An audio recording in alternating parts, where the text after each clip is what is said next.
Let's go. Now let's start it up. Alright. Alright. Get me the newspaper. Let's go. Alright. Let's see what is up. Up on the balcony. Probably not for long though with this weather. I'll be a little bit too fresh there, I would say. Alright. I get the water going and get that coffee going. I get the water, get the coffee. And we'll read something interesting, and then it's gonna be time for the news recap from the week. Of the week, not that much going on. First week of the year still seems pretty chill. But I mean, there was something. At least there was something. Alright. Let's see, actually. Battery should be good. Sure is really good. Nice. It's all these like holidays and stuff and the schedule all over the place. Already forgot when I like charge things and everything. Alright. So whoop. There we go.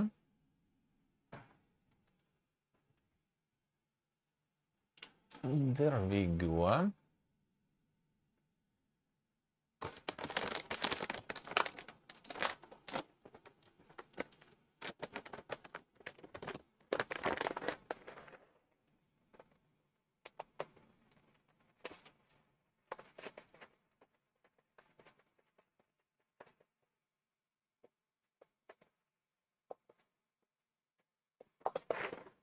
Alright. Well, this weather.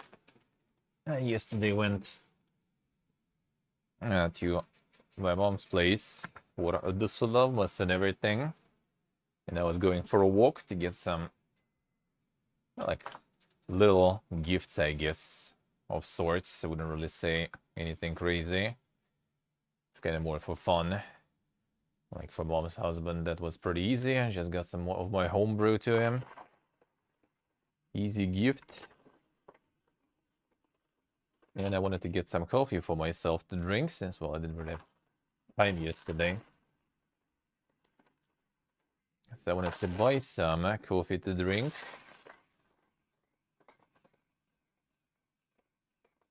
In the same coffee place, there is like... Are they selling like the set of 3, I think, different... I try not to talk while I'm while I'm grinding, so it's not too robotic there. But the voice gets full robot mode there.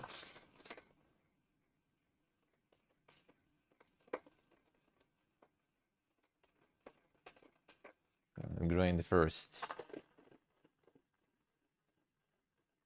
There we go. Got a like set of like 6 kind of like the drip, coffee drip thingies that you just basically like unpack, put them on the cup, like made of paper or something. Just put them on the cup, pour the water, and then like, you know, throw them away. Yeah, 6 pieces of those with 3 different types of coffee, like Brazil, some like Brazilian, Ethiopian, and from Honduras, I think. So I decided to get one for my mom since she likes coffee.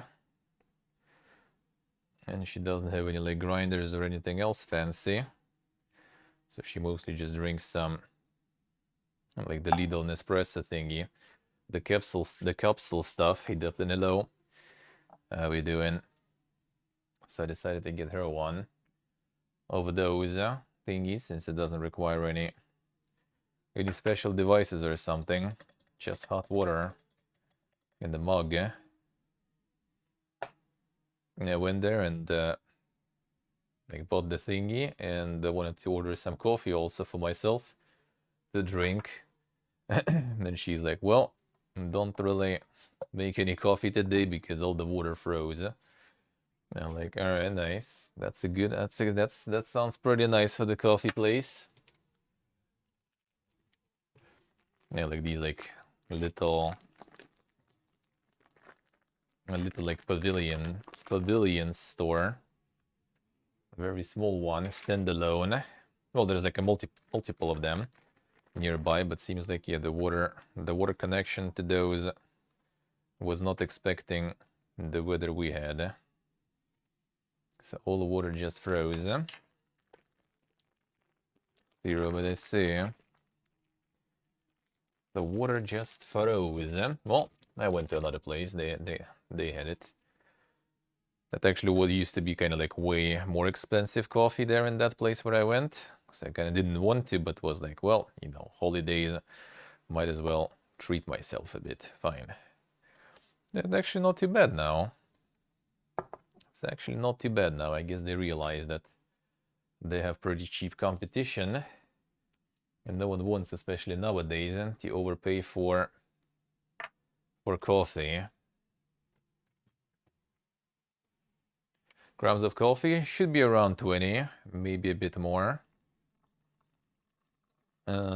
Close to it, like around 20 basically, 18, 20 in that range.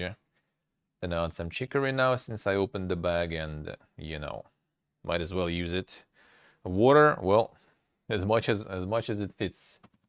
You want a bit less, to be honest, because, you know, you press with air, not full water there. But I'm also kind of greedy and like a lot of coffee, a lot of liquid to drink, so I add a bunch. And how long I don't really even measure. Usually, like I do this, then I go clean the grinder, prepare, you know, the milk and everything, and pretty much already like pour it in. That's it.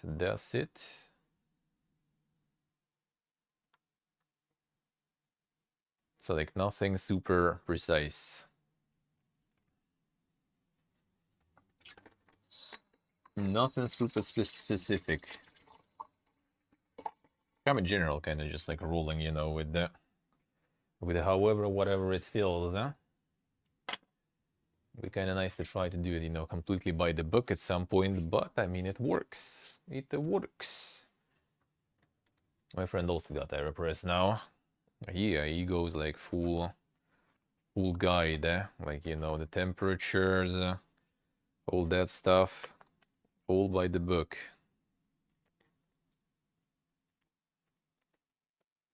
And he still was like, dude, I'm not getting it the same way like yours taste. Like yours was better. Well, like how you do it? And like, hell no, dude. Just kind of randomly, and that's it. It just works. I go full toad mode.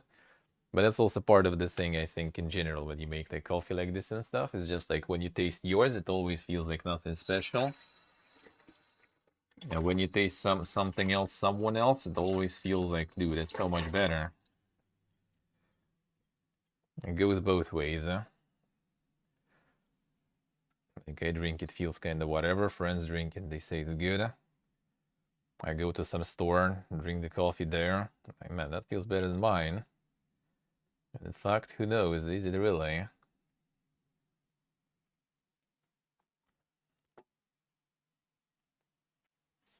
think Charcoal said that stuff back in the day, he told her. He was going to some like coffee festivals and everything. And I was saying that he like the stuff he makes is not even close. Like, how are they making such tasty coffee? But I think that's part of that reason. It feels like yours is not anything special. Well, in fact, maybe it is.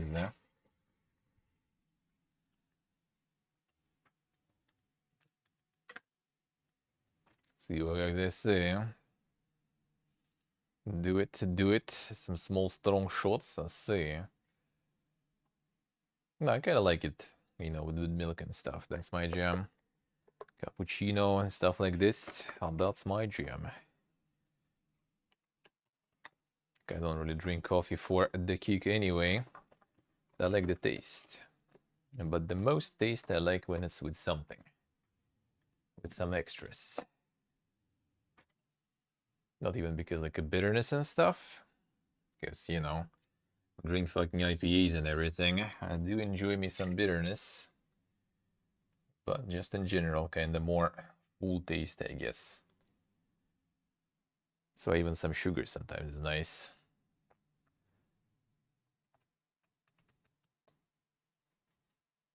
I should get back to some of that the sugar fiesta too a little once in a while. Alright, let's wait a bit. Let's see, what do we have? There was one article that was quite interesting potentially that I got today. Let me see. Let me see.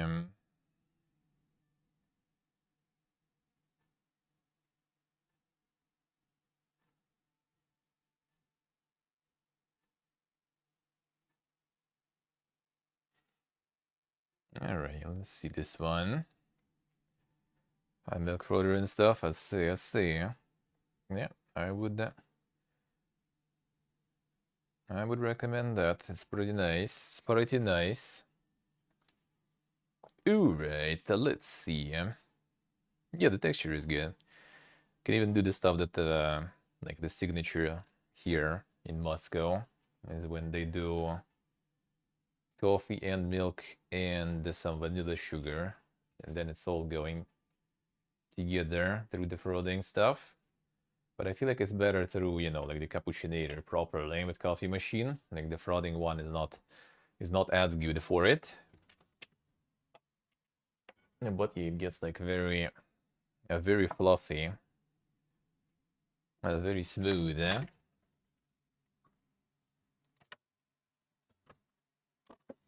That stuff is called rough here, rough coffee. All right, finish this one. And get the new milk.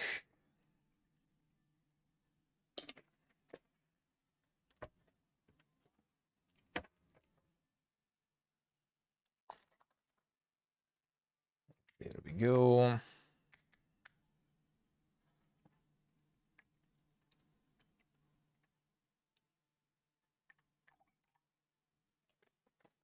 There we go. All right, warm it up. Warm it up a little bit.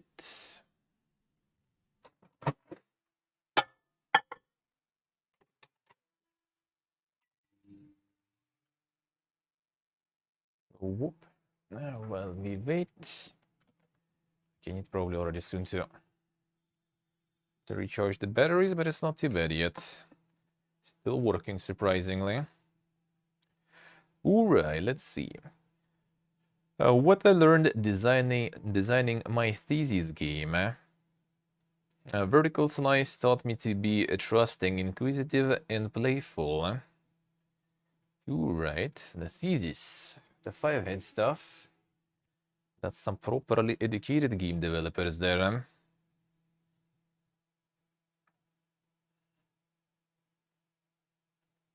See what they say. The trackpad. Yeah, trackpad sounds quite nice, to be honest.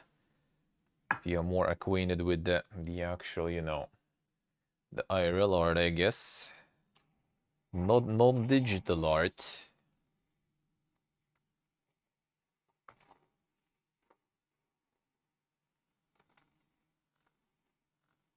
No, the laptop trackpad, yeah, that probably is not that crazy good, huh? That one might be not that crazy good. I feel like the proper trackpad, though, might be quite good for that. And the tactile feeling to the art. Not exactly, you know, like the tablet for drawing, but still.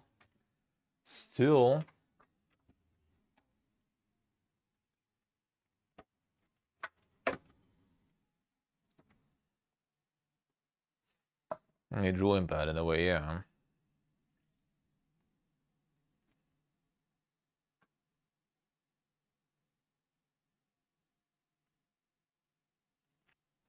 we go. I think some people just do like fully digital stuff. Do you use any pads or anything, Mask? Or you just go full mouse mode there?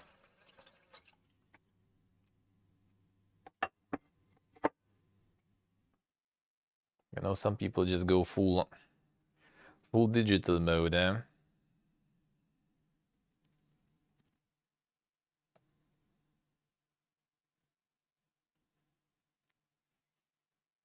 There we go.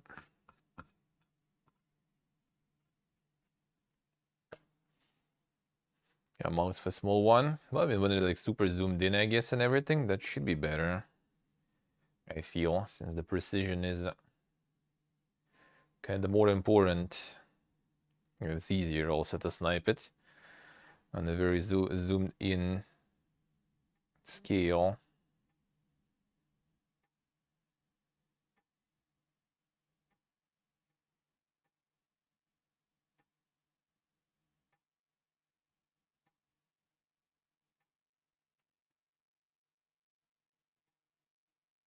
All right. What 120 pixels you drawing pad? I see.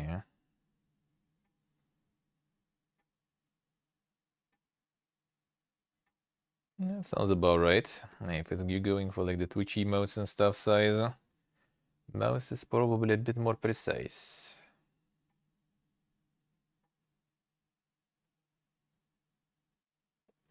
There we go.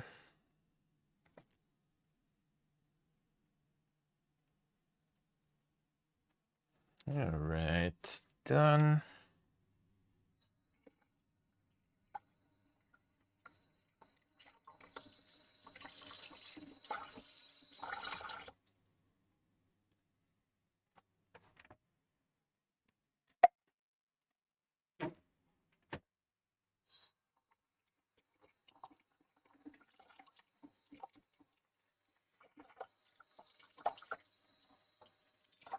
Clean it real quick, This is fast to clean. That's the best stuff about AirPress. Nothing complicated. Nothing time consuming. Everything's easy and fast. Right. Made 12 little games, analog and digital, over the course of my MFA program at York University Games Center. I dedicated most of that time to my thesis. By graduation, I'd worked as a writer, narrative designer on prototypes, vertical slices, documentation, you name it. And after many adjustments, my thesis even won a highly competitive grant to assist post-grad development. Short deadlines and secondary assignments led to high-stress periods, albeit in a controlled academic environment, but the lessons about collaboration and creativity were invaluable. And then when you start crunching already in the university, what a time.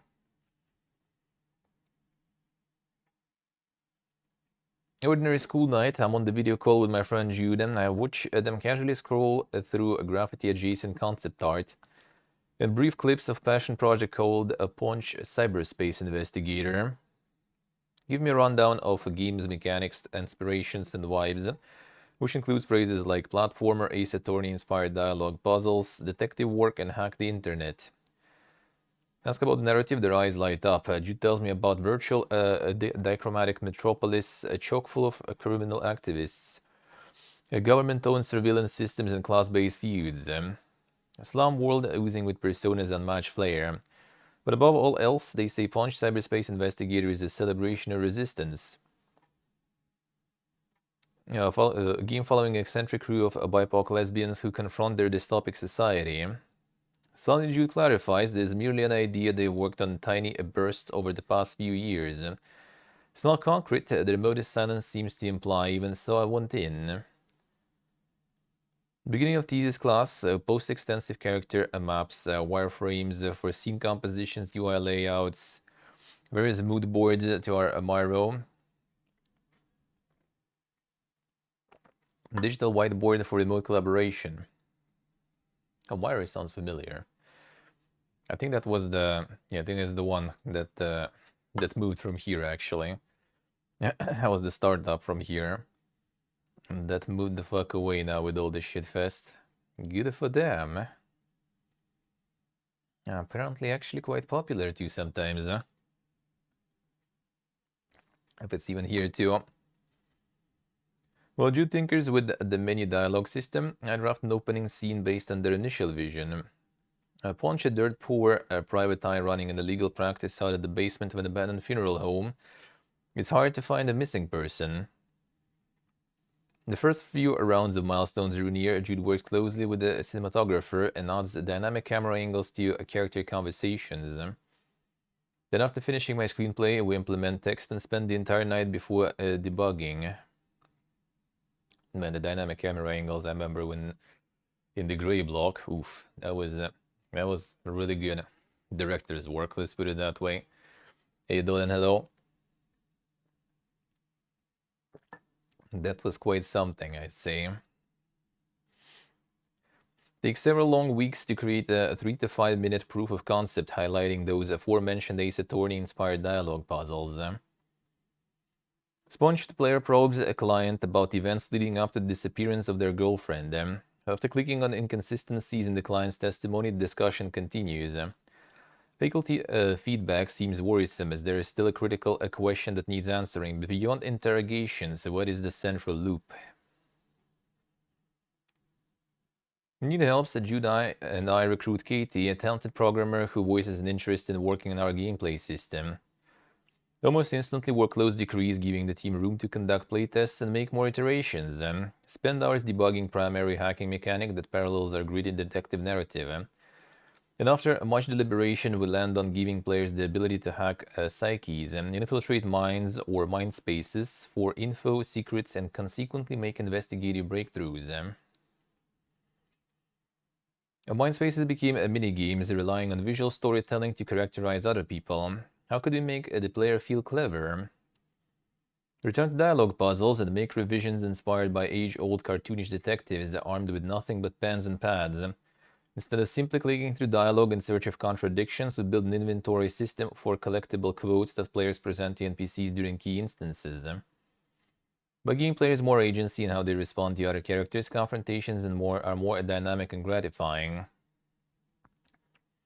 Solidifying these mechanics, while polishing UI, FX, and general juiciness, the embellishments that make play satisfying, takes almost 6 months.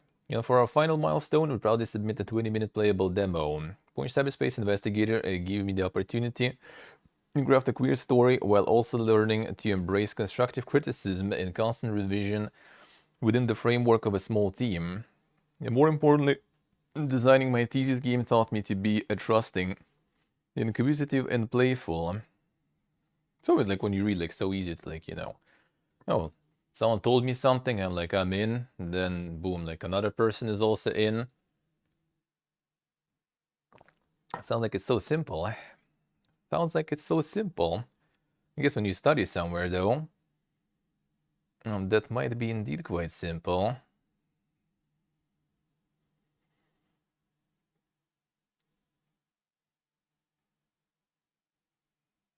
Let's see. There's one really good thing I will need to check, but that probably I'll need to find time that's gonna be at the PC because that's like the video. I think it's kind of like presentation and stuff, so I don't think there's like a lot of visual even to check maybe. Like visual stuff, it's mostly talking anyway, probably. But we'll see, we'll see. Could we just go through that too? But yeah, maybe at the PC rather. Oh, we'll see. Alright, wait a second. What else was there I wanted to check real quick? Could go for one post-mortem. Oh yeah, that was an interesting one. There was one that was quite interesting. Let me see. I got like a whole bunch of those. they're really interesting to check and look into. Oh yeah, there it is. Like the report is like the past. Well, the post-mortem is like the post-death photo, which is kind of weird. I talk about like the game or other project, but apparently that's the word people use. See, there's like a bunch of those I also saved. So it's like with a bunch of insights and everything about the projects, with some numbers sometimes, and how much they make and everything. This one without any like dink graphs. But this one is still really interesting. And the game looks interesting, actually. Don't remember. Was it actually in my wishlist even?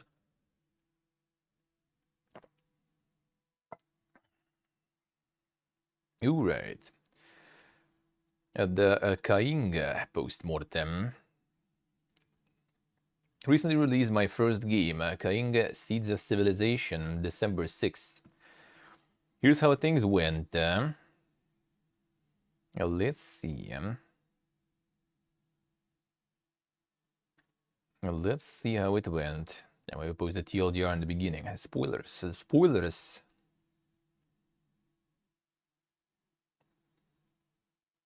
Alright, let's see. First, let's outline what success is. Making sales is a success. Launching a game is a success.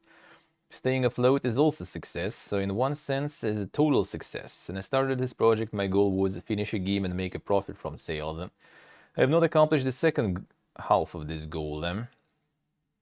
Alright, the good. I'm entirely self-taught and created this game minus sound and music all on my own. Made an Unreal Engine entirely with the blueprint, visual scripting system. Everything was made by myself. 3D models, 2D characters, animations, particle effects, AI, weather systems, UI, etc. Every single thing. Really learned a lot about the whole process and made some clever choices in art design to keep iteration and content updates quickly and frankly doable. The unusual world and art style caught an eye of the publisher, and I signed a contract where they paid me to finish the title. Was a dream come true. Had 2 years to finish this really ambitious project with a really ambitious roadmap, major updates with new maps, content every 2-3 months during early access. But I had the drive, I ran a successful Kickstarter, released in early access in November 2021, and plowed through my roadmap. Although I suffered from a pretty bad burnout at the end, I did it. Really proud of this accomplishment. It's one of that a few have the persistence to follow through on, and I learned so much along the way. If you're wondering whether it was all worth it, it was.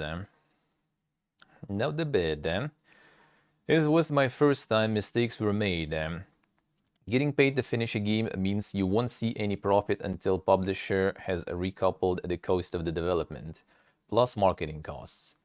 I think it depends on the publisher though, but probably if you just like getting in the market just as a solo, beginner developer, then yeah, probably that's what you're gonna get, best case. If you get anything, obviously, right? Because I think like with the little bit bigger projects, I think nowadays it's being kind of judged. I think nowadays when publishers try to get all this like, recoup the investments and stuff in.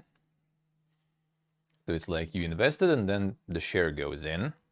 No like restoring the expenses, like, you just keep selling and from the percent you get your money back and then some profits back. Like this system seems like they give him money to work and until they get their money back completely, they get 100% of profits. And only after that, they're already gonna get some share going on. Which I mean, if you just like starting alone, that's solid. Also ended up spending a lot of money on assets that were never added, then paid freelancers to do creature animations and rigging that didn't work on my landscape. Paid for a UI overhaul, which I scrapped because it looked like a mobile game. Oh man, I'm not sure actually. He called me like this one I really dislike. Like this, like looks like a mobile game. It's just like, dude, like who cares? If it's good, if it works, if it's nice and convenient, then whatever. People gonna say it looks like a mobile game in any case. There's like so many other games that people said that they look like mobile games. when they kind of don't, I guess. How's it going, homie? I saw people were bouncing off my character art, so I paid a really nice guy thousands of dollars to redraw all the character art. But he couldn't keep up with the amount of work it was, and I had to cut it as a loss. Bro, that sounds like very... So you kind of like get someone to redo all the art, and then they just kind of like halfway through they just kind of like, peace, I'm out. I can't keep up, so I take whatever you already paid me. I'm not finishing the work, so you know, I'm out. Which, I mean, you know, on the one hand it's kind of fine, but on the other hand, I guess like it's art, right? So you need like the consistent art style, you know. So you can't really just get someone to draw more of just the same. That sounds kind of... Well, I mean, I guess you can end up in this situation. That kind of just make good lesson, I guess, to have. Hilton, hello, how are you doing? So either like get someone on the full package and pay like probably most of the money on full completion of that stuff, right? Or you just like don't even start, probably. Had to do it all myself. Maybe it was stubbornness, lack of luck, or more likely miscommunication which lead to these losses. Probably. Yeah, nice, Woomy, nice. Red, sounds good, sounds good. Yeah, I'm doing good, man. Doing good. Chilling after the holidays are pretty much over now, so back to the grind. I ended up having to pay back the Kickstarter earnings, as the contract stated all sales go through the publisher first. So, got the publisher, got the Kickstarter running, raised money through Kickstarter, and then he couldn't get that money. So he just returned all the backers' money, I guess. I don't get why, though.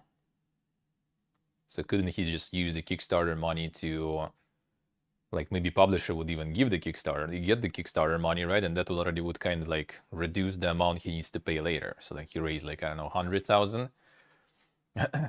Just make that into the publisher bank already as a profit. So then you need to pay them 100,000 less. So you get faster to the split revenue, right? I guess not. All sales go through the publisher first. So you couldn't even get the Kickstarter going. That's a weird one. Tried to cut content, but the publisher demanded everything in my roadmap be added, and I rushed the release before the contract ended. More on this later. That also sounds like an interesting situation to get into. The dream, and there's a magic in King that sparks incredible joy in some players, which melts my heart. But maybe I bit off way more than I could chew. Not to mention my original roadmap was more of a dream list than a concrete plan. And so many interacting systems, unique buildings, units and creatures that I was unable to account for all possible outcomes. With over 300 unique buildings, almost 100 creatures, units, plants and animals, multiple weather systems and some really unusual landscape, I created problems for myself that I couldn't foresee. How was I supposed to know that AI pathfinding would break when there is a fire and a giant crab just carried away your well on his back? What happens when a ghost gets frozen? Can an enemy ride in your boat after he's been converted by a priest? How can I keep a ladder navigation connections when the entire island has moved? I think so many reviews talk about bugs, especially from early access period, that people don't know if game features are bugs or not. At the launch, early access launch went really well. YouTubers covered it, people and press swarmed all over the game, and I worked as hard as I could to fix as many problems as I could. The house on the back of a creature brought people in and the gameplay kept them around. Reception was overall good as the dream was visible. Kenga is a really unique game and people enjoyed that refreshing taste of innovation and the mystery of discovery. Kenga sold well over 6,000 copies and on launch with 25,000 wishlists in November 2021. And this was just early access, you could imagine how excited I was for the future. Each update had a small bump in sales and kept the community alive. Planning to launch 1.0 in November 2022, I insisted on a delay for additional time to polish, fix issues. Game launched in the 1.0 on December 6th, just 3 weeks after the original date. And I was also actually in the hospital with appendicitis at the time of the launch. Did everything I did the year before in terms of marketing and more, with hundreds of emails sent by myself, in addition to my publisher's marketing, but nothing happened. With over 50,000 wish lists, it sold less than 2,000 copies in all of December. Very few of the YouTubers played it, none of the reviewers reviewed it, and it seems like all marketing fell on deaf ears. More copies were sold in that first month of early access than in the rest of game's life cycle so far. King also launched right before the Game Awards and on the same day as Dwarf Fortress, which I was told by the marketing team wouldn't be a big deal. Cool story, bro. And turned out to be a much more popular title than expected. The launch itself went poorly too, as when I pressed the button on Steam, the game actually got deleted and removed from people's libraries. Steam sorted it out quickly, but there were complaints and freakouts. 10 copies of the publisher backing? Yep. That sounds like it. Well, I mean, early access went quite good though. So maybe like the early access, like the hype wave, just went over, and for release already no one really kind of like cared that much anymore, which still sounds kind of weird though. That's the problem with many of those like marketing teams and stuff. I feel like they just, you pay money to do nothing most of the time. Like at best case they just have like the email database that they gather from Twitter and stuff. I'm in many of those, for example, and they just like send, you know, those key offers. Like, do you want to play our game? And they just like must send a whole bunch of them. Some end up in spam folders and stuff too. And that's pretty much all the marketing they do. I don't even know what other kind of marketing they can do, right? Like if it's like some indie game and small publisher, they can't like do advertisements on TV, right? And it's also like, I don't know, try like Dwarf Fortress in the break of Super Bowl or something, right? Like your average like Joes with beer and everything, like they would see like Call of Duty, they would be, fuck yeah, dude, let's go. And there's like some fucking pixels and stuff. Like, what the fuck is that, man? Get out. That's probably not the best way to do advertisements. Yeah, Google ads. Not really. I don't think so. I think with games in general, like targeted ads are very special way to do it. I did back in the day work with like CPA and stuff, right? And we tried to promote back then, like to do some traffic arbitrage when you like buy traffic in one place and then you like put it in some sort of like offer. Some games we did like some browser games back in the day. Most of the time it was not very good. Like you need to get like very cheap ads. You need to be like really good at targeting that shit to minimize the amount of money you spend, and maybe you'll get a good conversion rate. And again, it's mostly like online games, multiplayer games. Like I don't know like how many people. Sometimes like what kind of does work, I feel, is like Reddit.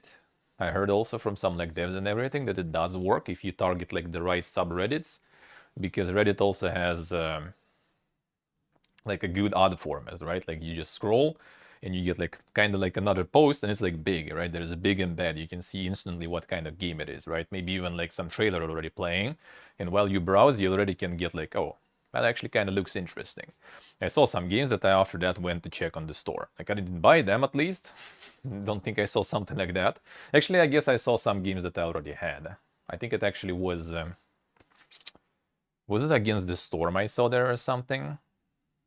I could actually, maybe, I'm not sure. But yeah, like some stuff you kind of like see like, all right, that's good. I could check that. And they do run them still. I mean, they could. Well, if you manage to target them, yeah, Facebook, Google stuff. If you target them really well, then maybe. But I feel like the format of the ads in Google and in Facebook, they're just not. Well, actually, Facebook I haven't used like since. Oof, like we don't use it here in general. The only time I was like kind of looking into it when I was researching the ads actually, and that was already like way over 10 years ago, I think. So I don't know, maybe they changed some formats, but I think it was like all these like small banners, like, nah, that ain't gonna get me, dude. Yeah, exactly, Ultan, exactly. Like if you target the subreddits well, it's good. you still need to target them well, because for example, some people like target the game dev subreddit. I mean, there's just a bunch of other developers. They want, you know, to make their own games and everything, and even if they are kind of interested in your game, then mostly kind of from scientific, you know, point of view. I'm not sure if they're exactly your audience. They kind of make games, don't really play them. Well, I mean, kind of both, but still. I think it's better than some general gaming subreddit or something. But yeah, in general, just don't know where all the money go on marketing nowadays. Because I don't see any of that almost, like outside of some like rare ads, mostly on Reddit, I think. Maybe sometimes on Twitter I see some, mostly mobile shit, to be honest. Nowadays, especially after the change of management, I started to get like a bunch of those like trash mobile games advertised there. And that's it. Like you don't, like where else is marketing? What else you pay for? Streamers, I guess, but even then, I mean, they probably do pay to some streamers, but still you kind of like don't really see a lot of like paid campaigns from kind of smaller games. You will mostly see paid campaigns from something huge. Well, at least the big streamers. Maybe some small streamers do some like small paid campaigns. I guess that could be the case. Could be all time, could be, well, that's the targeting though. If you do the targeting well, it should be fine. But yeah, you never know. You never know. You need to be 5-head to set these things up. Even though it's a marketing agency, they should know. But I wouldn't go towards that, to be honest. I don't think that's a good channel to attract more audience. ETB channel. Like I think that the influencer marketing is the best stuff. But the thing is, they literally just like send to a bunch of streamers, like, you know, must send. Maybe to some people they also like pay some money, but you rarely see it. With like indie games especially, you rarely see it. So yeah, most of the time it's just like they do like free marketing that game developer could do themselves, to be honest. And that's it. And they call it like, well, we did like the marketing service, so you know, time to get paid, bro. And there's a lot of those companies. I already told before this story, like I'm getting contacted by a bunch of those, sometimes even like the same game being represented by multiple ones. And you just like check like the website or something, look into it, and there's one, for example, with just like one dude. It's the streamer also, and he also runs like the marketing stuff, and it's literally just like sending basically keys to like other streamers. I'm not sure how much they charge, but I don't know if it's worth really.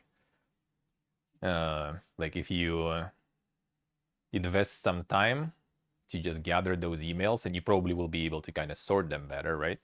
Find streamers, not just streamers, but streamers who kind of like enjoy games like you made, then it's probably going to be like way better investment than paying to someone to send to those streamers anyway. Even though I guess they have like a benefit of like they usually contact those streamers already on multiple occasions, so they don't gonna probably drop in the spam folder, right? Higher chance that their email gonna be opened and stuff because streamers already had interactions with them, so kind of makes sense. But I don't know, I actually kind of like when like the devs send stuff directly. I mean like Kingdoms Reborn I did on Friday, right? First Look Friday was a really good game actually. Yeah, it was just devs contacting me. I'm like, sure, looks good, I'm gonna play. And it was good, eh? Hello Axer, how's life? How's the life?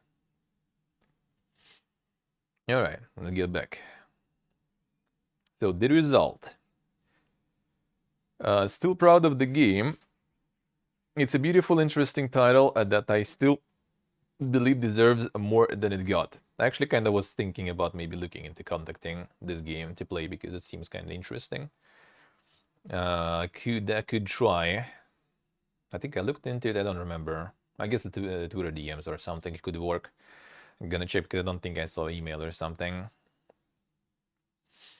Game made over 200,000 in gross revenue, but after chargebacks, sales taxes, and Steam's cut, I'm left with less than $115,000 in net revenue, which, after the costs of marketing and development are removed, is $40,000 less than I need to see a dime in split profits, which was my original goal. So I still made decent amount, but still need even more. Hard to look at bafflingly large numbers like those and still come to the conclusion that it's not enough. So basically publishers gave It says like in the beginning in TLDR, sorta.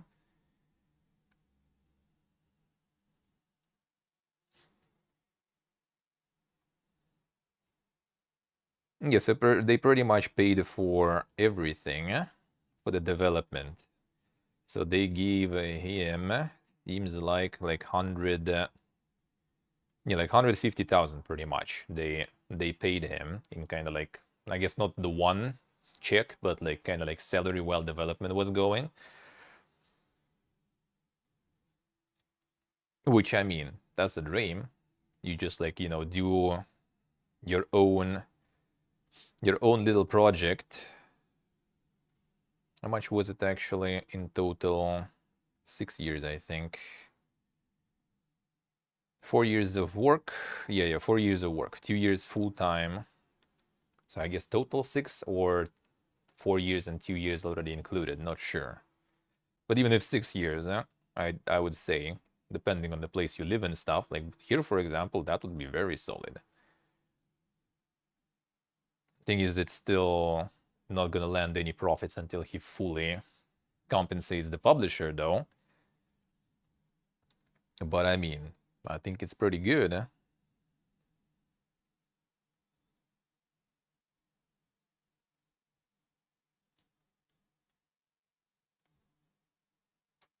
Yeah, still incredibly let down by result, knowing I poured thousands of hours in and sacrificed 2 years of my life to push this out on time and under budget.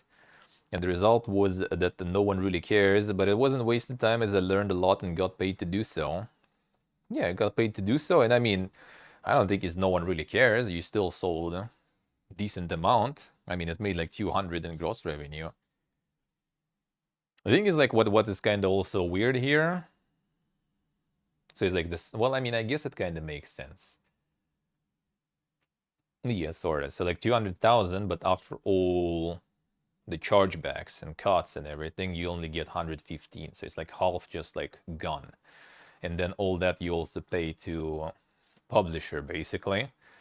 So you pretty much like for him to pay everything back would be 300,000. Just to pay everything. Like you need to sell a game for 300,000 just to pay everything back and start making the split profit already. It's Kainga. Areve. Seeds of Civilization, I think, was it? Yeah, Kainga Seeds of Civilization.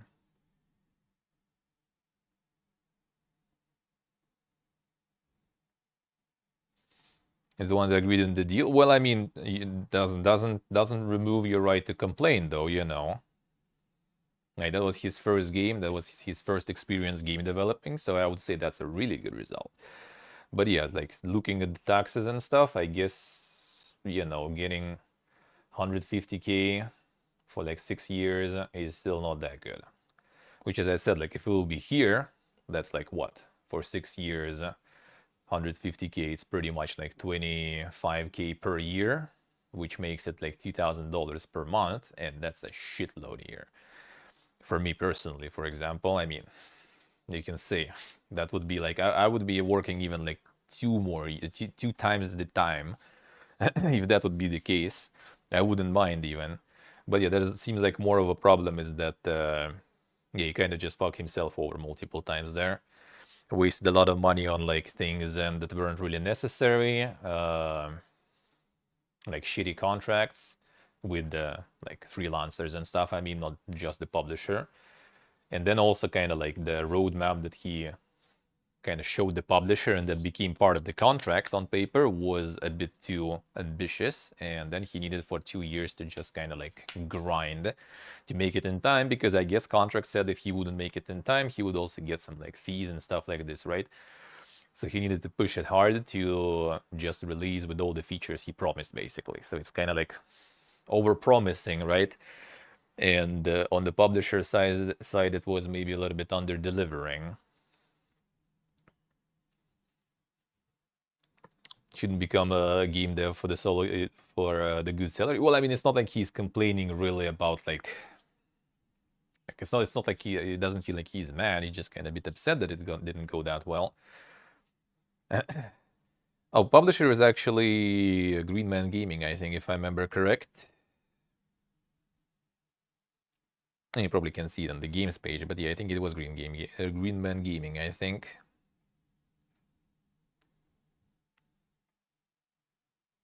Can be notched in your first attempt, yeah. I mean, I would say this, like, we're gonna read more of those. I collected, like, a list of things like this after the releases and everything, an old one, new one, and I'm gonna probably keep going with this. I already made, like, a separate page, basically, with those, separate from all the other game dev stuff, because there's just way too many. And this is good. This is, like, one out of, like, all this list. There's maybe in total, like, 5 or something. Like, I would say 10% maybe that are even saying that they made something, basically, right? So that's good. Yeah, that actually, yeah, I think so. I think so. Is that's like kind of like in this way, the issue was the publisher, basically. In my opinion, too. Especially if, like, early access release goes that well, and then full release goes, like, completely under the radars. Like, where's the marketing then, dude? Which again goes back to what is the marketing nowadays for that stuff. Technically, if it's like influencer marketing, then I bet you if it's just like early access release and you just go like bombing, content creators and do some content of the game, then on release, they probably not gonna look into it. Some studios try nowadays though, like whoever I covered in early access and stuff, or just covered and shit, they sometimes contact you again with follow-ups, like, yo, dude, we like made some updates to the game, since the release, or we're just dropping full release after early access, so like feel free to check. Sometimes they even like incentivize giving some keys, give some keys to community if you want. So they do something like that.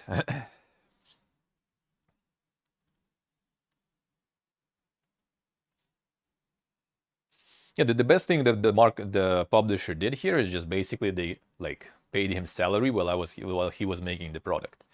That's already, in my opinion, amazing.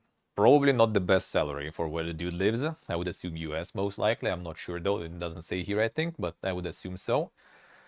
Is most, I think, of the audience on the game dev Reddit. So I guess that amount of money in the US is not that good. Not gonna lie. Actually, also, now that we think about it, if the publisher gives you the money for that development, you probably pay taxes from that shit too, right? And then you get even less. Considering then any Western country probably would be bad, because even after even this 150,000 probably after taxes would become like 120 or even less maybe. So it will be more tight in some places to live with that money, but still, some people don't get shit while they're making their games for like 6 years or something, right? So I think that's good. I think that's good. Oh, you're telling him that the Dwarf Fortress is not... Yeah, like, looking at the game genre and everything, yeah. Like, I mean, it's not that close to Dwarf Fortress, but I think, like, that audience is actually usually playing a whole bunch of games in that genre, right? And Dwarf Fortress is something that people who like that genre probably were waiting for years already, knowing from my community even, right? And they were really hyped about Dwarf Fortress, so I'm for sure can imagine that people would rather pick that. Yeah, most indies don't get shit, so I would say that's really good. Like, he already got paid. Sure, he's not gonna see any other profit for a while, because publisher gonna take everything until they recoup their losses, right? But I mean, he got the product, he released the product, he doesn't really need to like make anything else with the product. Like, contract is over at least. So now you just kind of chill. 40,000 more bucks gonna be just disappearing, but then maybe at some point it already starts, dripping a little bit into his own pocket. Because I saw a lot of games still like minor successes. They still sell like a few copies per day.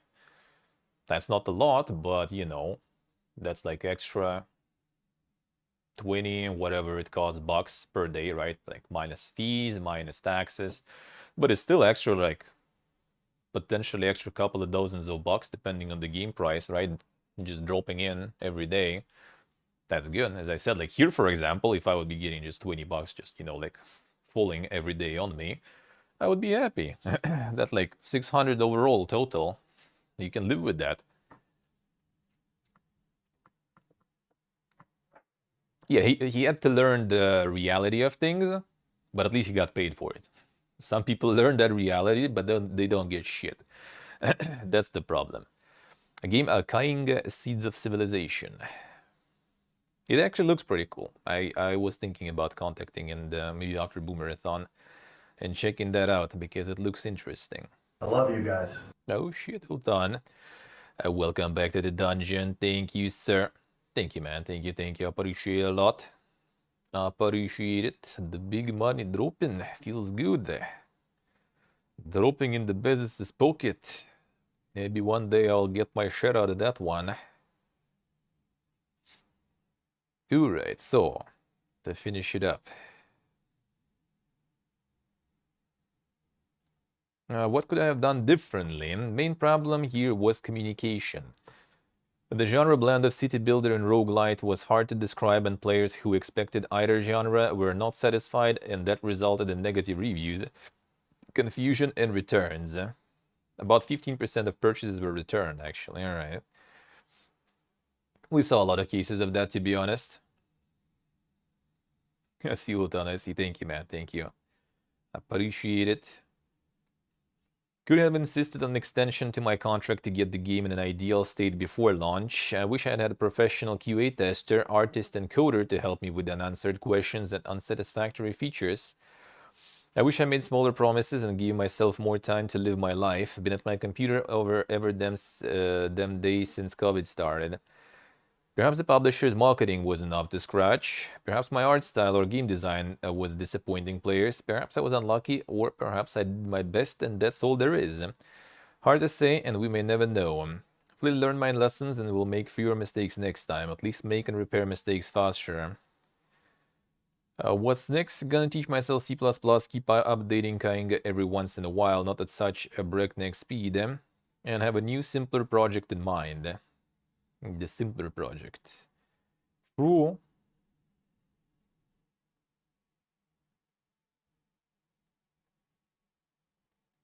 Oh, and even, yeah, someone asked about the publisher in comments.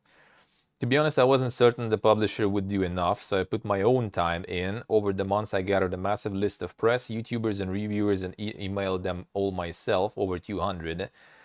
Do you think I will aim to not do everything myself next time? I think it spread my time too thin and nothing was perfect. Well, the thing is, publisher probably sent exactly to the same YouTubers, the same releases and everything, so that's their marketing most likely. Publisher did stuff, but mostly for early access. Yes, seems like it. C++, yeah, because of the Unreal Engine. The Unreal Engine.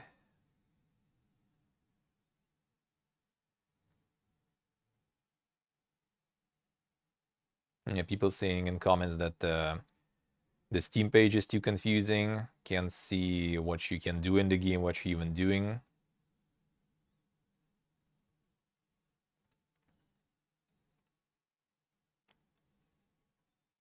Alright, what else people say? Yeah,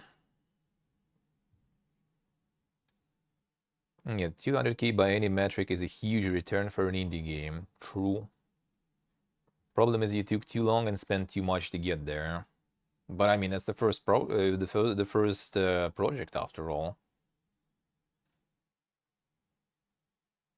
2,000 sales compared to 50k wish list, assuming they were real, seems low. But you did launch in December ahead of wildly expected winter sale.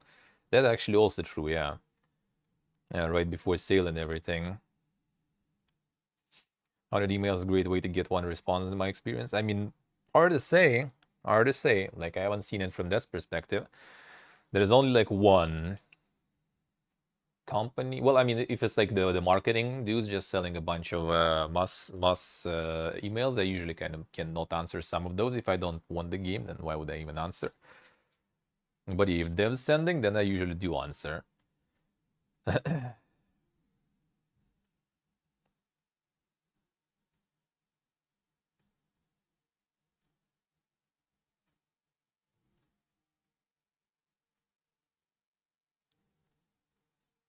Got 2,000 sold copies within 25 days, and this should translate to additional 2,000, 2,500 in the next 12 months, and additional 4,000, 5,000 over the next 2 years following that.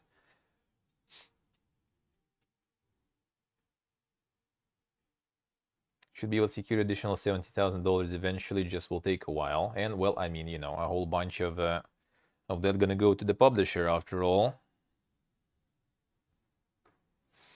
It's 0.5% Elite Club, yeah.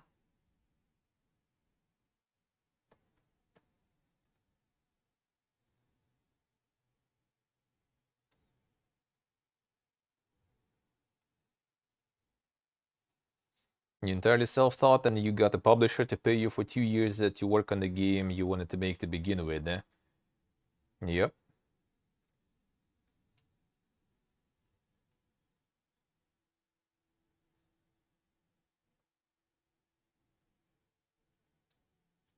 Oh yeah, I guess out of the profit he also got from the publisher, he spent a bunch of that on those bad decisions of like paying a bunch to the artists that basically didn't do shit, you know, those things. So I guess, yeah, maybe there was also like way less in the end too after all that. So that was money not directly to you, but for development. So if you spend on development, that also goes down. But I mean, that's still something.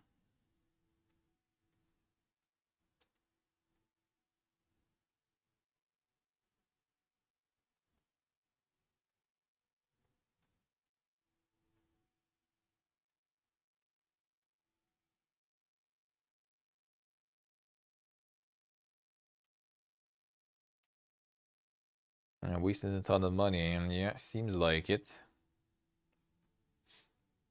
Yeah, getting paid to work on your like first experience, a dream game, I would say that is really good, to be honest. And that, in my opinion, is very good, even if the terms weren't perfect and everything. That is a good experience, and that is also like less painful experience than if you work on your stuff completely out of your pocket for the first time. That's kind of like the gray block, for example, right? When it's like 6 years of the dude's spare time, and that ended up being absolutely zero on Steam outside of review copies that also were reviewed only by like 2 or 3 people, including me. And well, most importantly, it was quite fucking bad. Let's put it that way too. But I think he still kind of like did some patch or something recently, so who knows? Maybe it will become one of those hidden gems at some point. Who knows? Not really sure about that though. But that totally was a lot of wasted time for zero money. Still probably not wasted, of course, because experience, but zero money for sure though. Unless maybe like a couple of copies were sold,